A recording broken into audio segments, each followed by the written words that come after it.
It is time.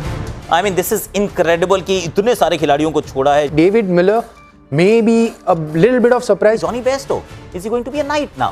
इनकी team तो already तैयार है. Almost like जैसे टाइटल विनिंग टीम होती है ना, वैसा एक्चुअली रिटेंशन के बाद टीम नजर आ रही है दोबारा. वो एक स्ट्रेटेजी के साथ जा रहे हैं और उनको पता है कि कौन से प्लेयर उनको जरूरत है और वो कंडीशन में कौन से प्लेयर काम में आएंगे. So I don't want to scare RCB fans, पर सच ये है कि जॉश हेजलवुड की अवेलेबिलिटी पे थोड़ा सा सवालिया निशान हो सकता है.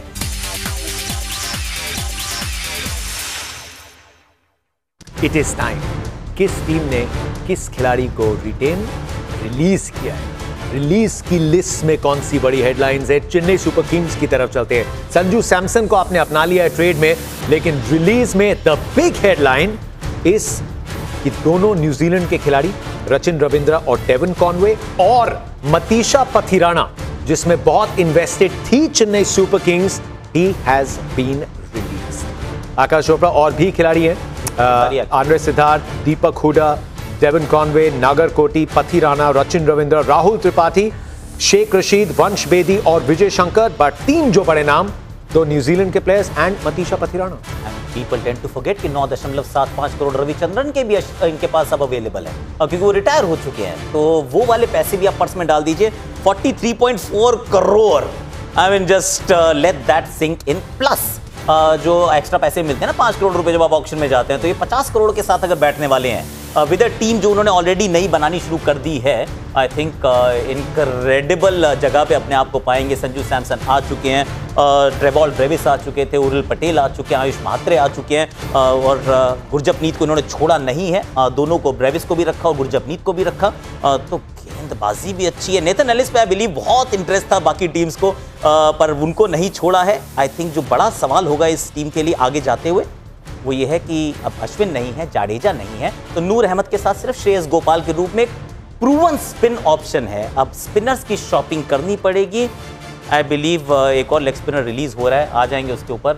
इनफैक्ट 2 लेग स्पिनर रिलीज हो रहे हैं, तो उनके ऊपर ये थोड़ा सा वो पैडल आप उठाते हुए देखेंगे इनको, क्योंकि इनको स्पिनर चाहिए. We're off to Rajasthan Royals next. और ये जो ग्राफिक्स आप देख रहे हैं, इसमें नीचे जो हाईलाइटेड नाम है वो खिलाड़ी हैं जिनको या आपने ट्रेड कर दिया है या फिर आपने रिलीज कर दिया है. नीतीश राणा दिल्ली कैपिटल जा चुके हैं, ट्रेड ये पता चल गया था. कुणाल राठौड़ को रिलीज कर दिया गया है. Wanindu Hasaranga has also been released. गेंदबाजों की लिस्ट में आ जाएं, आपको वहां पे अशोक शर्मा, कुमार कार्तिकेय, आकाश मडवाल, महीश तीक्षणा और फजल फारूकी, मतलब दोनों जो श्रीलंकाई स्पिनर्स थे जिनके साथ राजस्थान रॉयल्स ने ऑपरेट किया था, दे हैव बीन लेट गो.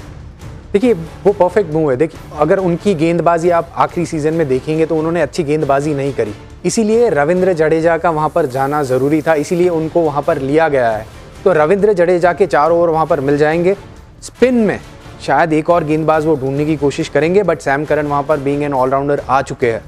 तो आरआर ने जो मूव किया है वो परफेक्ट मूव है, क्योंकि उनके जो ओवरसीज स्पिनर्स थे उनकी परफॉर्मेंस अच्छी नहीं रही और उनको रिलीज करना बिल्कुल जायज़ था. मेरे 2 फॉर्मर नाइट साथ में बैठे हैं. हम चेन्नई के बजट की बात कर रहे थे. चेन्नई 43 करोड़ लेके उतरेगी. What about Kolkata night Riders? Venkatesh Iyer को रिलीज करेंगे या नहीं, यहाँ लगभग सबका मानना था यस, लेकिन Andre Russell, yes ladies and gentleman, Andre Russell has been released. Andre Russell, Anrich नोकिया, चेतन साकरिया, लवनीत सिसोदिया, मोइन अली, क्विंटन डिकॉक और रहमानुल्लाह गुरबाज, दोनों ओपनर और दोनों foreign wicket keeper options. Spencer Johnson तो चोटिल हैं ही, और वेंकटेश अय्यर ये मेगा ऑक्शन में जो 23.75 करोड़ का प्राइस टैग था, उतने मौके भी सही जगह नहीं मिले. You were expecting this, but 12 season के बाद आंद्रे रसल का रिलीज होना, were you expecting this? He was offered for a trade. तो ऐसा नहीं है कि ये खबर नहीं थी मार्केट में कि आंद्रे रसल से वो मुंह में फेरने वाले हैं, पर ट्रेड में जो मांग रहे थे वो इनको मिल नहीं रहा था. तो आंद्रे रसल फिर इवेंचुअली इनके पास कोई ऑप्शन नहीं थी कि we are done with him. लंबा एक ऑब्वियसली साथ रहा है, पर I think Andre can still offer. ये अभी भी ऑफर कर सकते हैं as a batter, as a bowler. Is still a decent package. Of course अपनी पीक ऑफ हिज पावर्स पे नहीं है, पर ही स्टिल यूजफुल. तो पैसे बहुत इकट्ठे कर लिए हैं यार, इतने सारे पैसे हैं. आई मीन कैमरन ग्रीन ऐसे ही दे दो इनको कोई तुम रख लो.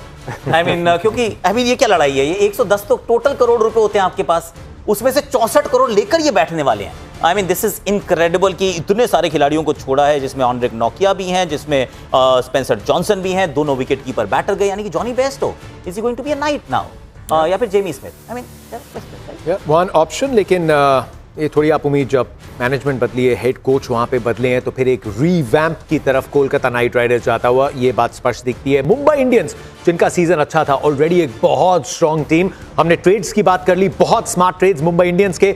रिलीज प्लेयर्स की लिस्ट में बेवन जेकब्स, कर्ण शर्मा, उनकी अभी बात की थी, रिस्ट स्पिनर मयंक मार्कंडे आपने ले लिए, लिजार्ड विलियम्स, मुजीब जो कि अल्लाह गजनफर की जगह आए थे, had a poor outing, Reece Topley जो भी टीम में नहीं बैठ रहे थे। इतने सारे ऑप्शंस हैं, श्रीजीत कृष्णन, वी राजू और विघ्नेश पुथुर जो चोटिल हो गए थे। This is almost just trimming. ये रिलीज की हम बात करें, लेकिन एक स्ट्रेंथन स्क्वाड में थे, शायद जो सरप्लस खिलाड़ी जो नहीं बैठ रहे थे स्कीम ऑफ थिंग्स में, सिर्फ उनको जाने दिया। एक्चुअली सी उसमें अगर जो रिप्लेसमेंट भी थी ना, कॉर्बिन बॉश आए, लिजार्ड विलियम्स इंजर्ड हुए, कॉर्बिन बॉश है, बॉश को रोक लिया और Corbin Bosch is a definite upgrade. उसके बाद मुजीबुर रहमान से Allah Ghazanfar was the original choice. वो इंजर्ड हो जाते हैं, उनको नुकसान होता है। उसके अलावा किसी ज्यादा बड़े, अगर करण शर्मा को छोड़ा है तो मयंक मार्कंडे को ऑलरेडी ले लिया है। तो अगर आप लाइक फॉर लाइक रिप्लेसमेंट देख रहे हैं तो मयंक मार्कंडे को एक्चुअली बॉलर ही मुंबई इंडियंस ने बनाया था, भारत की टीम तक पहुंचाया था इवेंचुअली। भारत के लिए खेल चुके हैं T20 आईज, मौका नहीं मिल रहा था KKR पे, तो वो एक अच्छा स्मार्ट ट्रेड कर लिया। फुल टीम ऑलरेडी थी, फुल टीम अभी भी है, बहुत ज्यादा पैसे नहीं होंगे। See let's be fair, they will be a very inactive franchise. Auction आएगी, वो सबको ऑब्जर्व तो करेंगे क्योंकि इनकी टीम तो ऑलरेडी तैयार है, ऑलमोस्ट लाइक जैसे टाइटल विनिंग टीम होती है ना, वैसा एक्चुअली रिटेंशन के बाद टीम नजर आ रही है दोबारा। जो ओरिजिनल स्क्वाड है, आपने उसमें कॉन्फिडेंस जताया है कि मेगा ऑक्शन में हमें लगा कि हमने एक बहुत अच्छा स्क्वाड तैयार किया है। And just have a look at it. जो एक खास बात है, भारतीय खिलाड़ी, भारतीय मैच विनर्स के पीछे ऑक्शन में सब टीम्स भागती हैं और मुंबई इंडियंस के पास उनका भंडार है। सूर्य कुमार यादव, रोहित शर्मा, तिलक वर्मा, अब शर्फिन रदरफोर्ड जुड़ गए हैं, रायन रिकल्टन, उनका दूसरा सीजन होगा, रॉबिन मिंच को भी रोक के रखा है। चाहे सीजन अच्छा नहीं गया, but they still believe in him. उसके बाद Hardik Pandya the captain, best white ball allrounder, Naman Dhir का हमने इजाफा देखा in form and stature, Will Jacks ने ऑलराउंड रोल निभाया, Mitchell Santner, Corbin Bosch, Raj Angad Bawa, Deepak Chahar, Shardul Thakur आपके पास आ गए। एंड फिर गेंदबाजी में बुमराह बोल्ट का कॉम्बिनेशन, मिस्ट्री अल्लाह गजनफर की, Ashwini Kumar had a couple of very good outings, बाएं हाथ की पेस ऑप्शन, रघु शर्मा को लेके आए थे जब विघ्नेश पुथुर इंजर्ड हुए, और मयंक मार्कंडे। तो ये स्क्वाड ऑलरेडी सेट है। दिल्ली कैपिटल्स की तरफ चलते हैं, एक टीम जिसे अब भी तलाश है अपने पहले टाइटल की। जेक फ्रेजर मैकगर्क, इनके लिए आरटीएम का इस्तेमाल किया गया था ना? करेक्ट, बट 9 करोड़, बहुत महंगा। But 9 crore. Jake Fraser McGurk एक भुलाने वाला सीजन था। इनफैक्ट जब तक जेक के बैट से रन नहीं आ रहे थे, टीम जीत रही थी, फिर उनको ड्रॉप किया था। उसके बाद दिल्ली कैपिटल्स थोड़ा ऑफ ट्रैक हो गई। अच्छे सीजन की शुरुआत थी। Faf du Plessis are you bit surprise? Darshan Nalkande, Manvanth Kumar, Mohit Sharma के एक्सपीरियंस और सडीकुला अटल वैसे ही बहुत लेट साइनिंग थे। Are you bit surprise with Faf du Plessis? I mean जगह उनके लिए क्या बना पाएंगे, वही एक सवाल है। हालांकि जब अक्षर इंजर्ड हुए तो फाफ को वाइस कप्तान भी बनाया गया था, पर see it's a call that you need to take some stage, क्योंकि नीतीश राणा इनके पास आ गया। सी जिनका नाम इस सूची में नहीं था वो है नीतीश राणा, जो रिलीज या रिटेन नहीं करना था, ट्रेड में इनके पास पहुंच चुके हैं। तो अगर वो इनके साथ हैं ऑलरेडी, तो बैटिंग में अभी भी एक ओपनिंग स्टेबल पार्टनरशिप को ढूंढ रहे हैं। उसके लिए थोड़े से पैसे इन्होंने अपने आप के लिए रिलीज किए हैं। 21 करोड़ रुपए काफ़ी होते हैं। तो जो ओपनर आएगा उसको ये अपने पास एक जरूर रखना चाहेंगे, अगर KLR is going to be an opener. Royal Challengers Bengaluru, what have you done? नहीं, सवाल पूछ रहा हूं मैं, ये रिएक्शन नहीं है रिलीज लिस्ट पे। एक बार फिर बता दें कि जो नाम आप हाईलाइटेड देख रहे हैं वो खिलाड़ी हैं जिनको रिलीज किया गया है। Royal Challengers Bangalore, Liam Livingstone का एक नाम ऑलमोस्ट सब प्रेडिक्शंस में सबने लिया था, 8.75 करोड़। लुंगी एंगीडी को भी जाने दिया है। मोहित राठी, मयंक अग्रवाल, अगेन लेट थोड़ा रोल आया था। मनोज भांडगे में एक लोकल, एक पावर हिटर का ऑप्शन था, लेकिन मौका नहीं मिला था। मोहित राठी और स्वास्तिक चिकारा, एक और जो आपने बैटिंग ऑप्शन रखा था। None of the players really had an active role. Liam Livingstone आप थोड़ा मान के चल रहे थे, थोड़ा अंडरवेल्म किया, but Lungi Ngidi at 1 crore. I mean just saying, क्योंकि हेजलवुड के साथ कभी कभी उनकी फिटनेस को लेके कंसर्न रहता है। 1 करोड़ में लुंगी अभी भी कंसर्न है, फर्स्ट टेस्ट मैच नहीं खेल रहा है एशेज का, और उसके बाद T20 वर्ल्ड कप होगा, उसके बाद आएगी IPL। So I don't want to scare RCB fans, पर सच ये है कि जॉश हेजलवुड की अवेलेबिलिटी पे थोड़ा सा सवालिया निशान हो सकता है। उनके पास भुवनेश्वर कुमार है, उनके पास अभी यश दयाल हैं, क्योंकि उनको रिलीज नहीं किया गया है।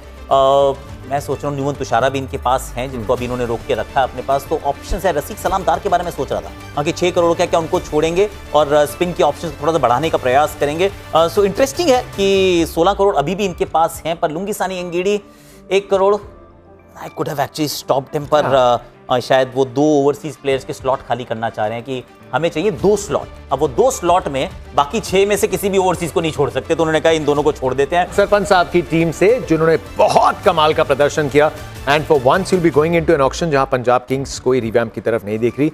एरन Hardy, Josh Inglis, Glenn Maxwell, Kuldeep Sen और प्रवीण दुबे, ये खिलाड़ी जिनको रिलीज किया गया। Obviously the big name is Glenn Maxwell, but अब इतना आईपीएल देखा है कि नाम जरूर बिग है, उतने परफॉर्मेंसेस बिग चाहे ना आए हो, and just the teams acknowledging that. मैं तो सिर्फ ये सोच रहा हूँ कि मैक्सवेल को छोड़ने से तो मैं बिल्कुल भी हैरान नहीं हूँ, क्योंकि उनकी रिप्लेसमेंट आए थे मिचेल ओवन, और Mitchell Owen is a batter by right now. वो बैटिंग भी करते हैं, वो बॉलिंग भी करते हैं और अच्छी फॉर्म में भी है। पर मैं हैरान हूँ कि जॉश इंग्लिश को जाने दिया यार। Josh Inglis actually a quality player, जितना इनके लिए खेले उन्होंने अच्छा भी किया है, लगातार खेलने का मौका नहीं था, और उनको छोड़ के, और 2 करोड़ 60 लाख में ही थे। ऐसा नहीं है कि कोई बहुत 8-10 करोड़ रुपए आपने रिलीज करवा लिए हैं। क्या ये कूपर कॉनली की तरफ देखने वाले हैं, किस तरीके का सोच रहे हैं, क्योंकि मार्कस स्टोइनिस को भी इन्होंने रखा, which is a good thing. इनके पास जो ओवरसीज थे ना, इंटरेस्टिंगली इनफ, ये एकमात्र ऐसी टीम थी जिसमें ओवरसीज ओवरवेलमिंगली परफॉर्म नहीं कर रहे थे। ये सेंटर पीसेस नहीं थे इनकी जो जिक्सॉ पजल के उसमें, लेकिन जॉश इंग्लिश को छोड़ना, I am a little surprise. But Ricky Ponting वहां पे तो उनको आइडिया होगा कि भाई जॉश इंग्लिश के साथ क्या समस्या आ रही है, ये वाला जॉश हमें नहीं चाहिए। I don't know what he has in mind, पर ये मेरा, that's my only surprise. I am okay with Glenn Maxwell. पर मुझे ये भी लग रहा है कि उनको एक ऐसा प्लेयर चाहिए ओवरसीज उसमें कि जो मैच जिता सके। देखिए उनकी परफॉर्मेंस बहुत बढ़िया थी, उसके ऊपर कोई सवाल नहीं है, बट उनको एक ऐसा प्लेयर चाहिए कि मैच को पूरा पलट दे, और शायद रिकी पॉन्टिंग वो इंग्लिश में नहीं देख रहे। गुजरात टाइटंस, जिनका भी फॉर्मूला जो है बड़ा अलग चलता है और बड़े इत्मीनान से चलता है, थ्रिल नहीं, ये थोड़ा चिल में बिलीव करते हैं, और उसी के साथ टाइटल जीत चुके हैं, फाइनल्स पहुंच चुके हैं। शर्फिन रदरफोर्ड ट्रेड हो गए थे Mumbai Indians, which is a bit surprising. शायद आगे जाके शो में अगर गुजरात टाइटंस से कोई जुड़े तो हमें अंदाजा लगेगा कि सोच क्या है वहां पे। दसन शानका, महिपाल लोमरोर, करीम जन्नत, कुलवंत खेजोलिया और जेरल कोत्जिया, ये जो खिलाड़ी हैं इनको रिलीज किया गया है। बैकअप वाले सारे प्लेयर हैं, कोई भी आपका एक्चुअल प्लेइंग 11 का प्लेयर नहीं है। कगिसो रबाडा इंजर्ड थे तो जराल कोटजे को 2-4 मौके मिल गए, कुलवंत खजूरिया को मौके मिले, अगर वंस इन अ वाइल आपको जरूरत पड़ी तो मुश्किल से 2 मैच खेले हैं। Dasun Shanaka was a replacement player to begin with, तो उनको भी उन्होंने जाने दिया है। थिंक महिपाल लोमरोर एकमात्र ऐसे मुझे दिख रहे हैं, क्योंकि ये एक ऐसी टीम है जो या कहीं अननोन, लेसर नोन भारतीयों में ये इन्वेस्ट करती है, उनसे बेहतर निकालती है, पर थोड़े से पैसों के साथ, I mean they are also capable of buying them back, क्योंकि इन्होंने ईशांत शर्मा को भी नहीं छोड़ा, इन्होंने जयंत यादव को भी नहीं छोड़ा है। ये वो मतलब ये आशीष नेहरा की टीम है यार, ये दामन नहीं छोड़ते। टेंशन मत लो यार, मैं तुम्हें साथ लेके चलूंगा, मैं तुमसे बेस्ट निकलवा लूंगा। So I am sure he has a plan. Again like Punjab, they'll be a very inactive franchise. आराम से Punjab, Gujarat, Mumbai and to a certain degree RCB, क्योंकि उन्होंने भी कोई बहुत ज्यादा नहीं छोड़े, तो ये थोड़ी सी लेसर एक्टिव फ्रेंचाइज है। लखनऊ सुपर जायंट्स की तरफ से, लखनऊ सुपर जायंट्स जहाँ पे ऋषभ पंत दिखे थे कप्तानी करते हुए, जिन्होंने लेफ्ट हैंडेड बैटिंग मेनेस तैयार किया था उस बैटिंग ऑर्डर में, लेकिन कौन से बड़े रिलीजेस हैं वहाँ पे। एक सवाल, आई थिंक डेविड मिलर सब थोड़ा मान के चल रहे थे, लेकिन लखनऊ सुपर जायंट्स की जो बड़ी चीज है, रवि बिश्नोई, एक इंडियन रिस्ट स्पिनिंग ऑप्शन, कुछ समय पहले तक रैंकिंग्स में ऊपर थे, भारतीय T20 टीम में प्रबल दावेदार थे। He has been release 11 crore की राशि में रवि बिश्नोई लखनऊ सुपर जायंट्स के साथ है। He is been release. Akashdeep को रिलीज किया गया है, Aryan Juyal, David Miller, Rajvardhan Hangargekar, Shamar Joseph और Yuvraj Chaudhary. Are you surprised? Not at all. देखिए उनके जो आकाशदीप का अगर वाइट बॉल में फॉर्म देखा जाए तो उतनी अच्छी गेंदबाजी नहीं कर रहे। फिर रवि बिश्नोई की बात करें, 11 करोड़ में उनको लिया गया था, बट उनकी परफॉर्मेंस LSG के लिए उतनी अच्छी परफॉर्मेंस नहीं रही है। तो आई एम नॉट सरप्राइज कि जो उनके एक्सपेंसिव प्लेयर्स हैं उनको उन्होंने रिलीज कर दिया है। David Miller may be a little bit of surprise, क्योंकि वो ऑक्शन में जाएंगे तो शायद वो अगर उनको वापस लेना है तो यही प्राइस में मिलेंगे, उससे कम में नहीं मिलेंगे। बट बाकी के जो एक्सपेंसिव प्लेयर्स है, आकाशदीप और Ravi Bishnoi, I am not surprise, क्योंकि दोनों का परफॉर्मेंस वो टीम के लिए उतना अच्छा नहीं रहा है। तो आप बड़े पर्स के लिए जा रहे हैं। सी मैं ये सोच रहा हूँ कि इनके पास सी Markram, Marsh, Nicholas Pooran, these are your 3 overseas players जो कि आप हिलाने नहीं वाले हो। आप ये मान के चलो ये तो हमारे 3 पक्के हैं। इनकी कमजोरी क्या थी? कमजोरी ये थी कि इनके पास made in India bowling attack था और जो भी ओवरसीज विकल्प मौजूद थे वो उतने अच्छे नहीं थे, जिसमें शमार जोसेफ थे, फिर विलो रूक भी थोड़ी देर के लिए आए थे। तो अब उनको जाने दिया है आपने, शमार जोसेफ को छोड़ दिया है आपने, डेविड मिलर को भी छोड़ा क्योंकि रोल नहीं ढूंढ पा रहे थे and they want some money to buy more people. और जिन लोगों का नाम आपने दिया, चाहे वो इंजरी प्रोन मोहसिन खान हो या फिर Mohammed Shami on a comeback trail हो या फिर मयंक यादव हो, आई थिंक ये जो सबसे बड़ी बात जहां से निकल के आई है, जिनका नाम यहाँ था नहीं, वो है भरत अरुण। आई थिंक उनसे बात की गई होगी, क्या आप इन गेंदबाजों से उम्मीद लगा के चलते हैं कि ये खेल लेंगे? क्योंकि अगर रवि बिश्नोई ने अच्छा नहीं किया है तो मयंक यादव तो मैच ही 6 खेले हैं। तो अगर 11 करोड़ में मयंक यादव को रोक रहे हो क्योंकि आपको लगता है कि वो हमें और मैचेस दे सकते हैं, तो इसका मतलब they have some amount of insight जो भरत अरुण के जरिए ही आ सकती है कि ये खिलाड़ी हमारे लिए सीजन में कम से कम 8 मैच खेलेगा। मैं तो 14 कह भी नहीं रहा हूं, पर 8 मैच की तो गारंटी चाहिए अगर 11 करोड़ आपने खर्च किए हैं। So I think that's a huge vote of confidence for Bharat अरुण's ability in making these players who they can actually be. और वो इंडियन जो सीमर्स है उनमें फेथ दिखा रहे हैं। देखिए वो कंडीशन के हिसाब से जो इंडियन सीमर्स है जो इंजरी से भी वापस आ रहे हैं, क्योंकि आखिरी सीजन में देखिए तो उनके जो सीमर्स थे, इंडियन सीमर्स, काफ़ी इंजरीज थी, but despite that they are backing their seamers कि ये गेंदबाज है, हमें मैच जिता सकते हैं। तो ओवरसीज सीमर्स की तरफ नहीं देख रहे। मोहम्मद शामी को वहाँ पर लाया गया है, तो जो इंडियन सीमर्स है वो उनकी जगह बनी रहेगी और भरत अरुण वहाँ पर आने से वो इंडियन सीमर्स को और अच्छी तरह से गाइड कर सकते हैं। और ये भी मेगा ऑक्शन और मिनी ऑक्शन जो अगले बीच में होते हैं उसके बीच में थोड़ा पता चलता है कि आपकी ओरिजिनल स्ट्रैटेजी क्या थी और अब भी आप उसको थोड़ा और बैक करना चाहते हैं। So that's what Lucknow super giants is done. अच्छा लग रहा है, भारतीय सीमर्स के लिए बैकिंग है और उम्मीद करेंगे कि पूरी तरीके से फिट भी हो क्योंकि बहुत क्वालिटी वहाँ पे मौजूद है। सनराइजर्स हैदराबाद की बात करनी थी और वहाँ पे सिर्फ यही था, हेनरिक क्लासन। कौन जाने देगा हेनरिक क्लासन को? नहीं जाने दिया सनराइजर्स हैदराबाद ने। युवा भारतीय खिलाड़ी उनमें से एक ईशान किशन थे जो स्क्वाड के साथ पिछले सीजन जुड़े थे। हमने अनिकेत वर्मा की 6 हिटिंग एबिलिटी देखी। शुरुआत में ट्रेविस शेक की जोड़ी आपके पास है, बीच में हेनरिक क्लासन है। एक सीजन खराब होने से टीम तो नहीं खराब हो जाती, तो शायद रिलीज लिस्ट में ये भी दिख रहा है। नोटेबल नेम्स अभिनव मनोहर, एक वो ऑप्शन आपके पास मिडल ऑर्डर पावर हिटिंग, उनको जाने दिया है। दोनों रिस्ट स्पिनर्स को जाने दिया, एडम जैम्पा और राहुल चहर, उसके साथ में अथर ताइडे, सचिन बेबी, सिमरजीत सिंह में एक पेसर को भी जाने दिया है and they also let go of Wiaan Mulder. इनमें से दोनों रिस्ट स्पिनर्स गए हैं, सो यू ऑब्वियसली नो कि एक शॉपिंग कहां होने वाली है। देखिए एसआरएच जहाँ पर वो होम ग्राउंड में मैचेस खेलते हैं उसमें रिस्ट स्पिनर का रोल कितना है? बहुत ही मिनिमम। कितने मैचेस में वो पूरे 4 ओवर डालने वाले हैं? बहुत कम मैचेस में। वहाँ पर जो रोल है वो सीमर्स का और ज़्यादा है।